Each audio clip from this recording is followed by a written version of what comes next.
بسم اللہ الرحمن الرحیم۔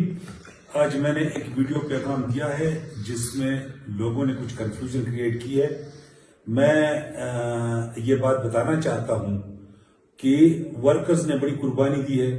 آج وقت پارٹی بڑی کرائسس سے گزر رہی ہے، اور میں سمجھتا ہوں کہ جنہوں نے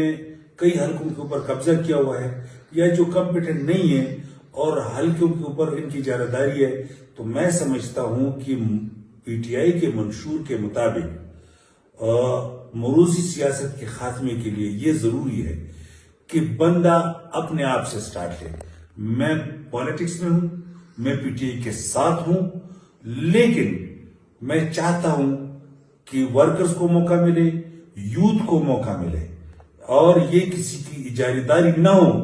کہ اگر ایک دفعہ یا دو دفعہ وہ الیکشن لڑے یا ایم پی اے منسٹر بن جائے تو وہ تاحیات اس کا حلقے کے اوپر قابض ہو۔ اسی سوچ کے ساتھ، کیونکہ یہ تحریک انصاف کے منشور کے مطابق ہے، میں نے اپنے آپ سے سٹارٹ کیا ہے، اور اس کے بعد میں یوتھ کے لیے، پی ٹی آئی کے نظریاتی ورکس کے لیے یہ سٹینڈ لوں گا کہ انشاءاللہ ان کو اپنا حق ملے گا آنے والے الیکشن میں۔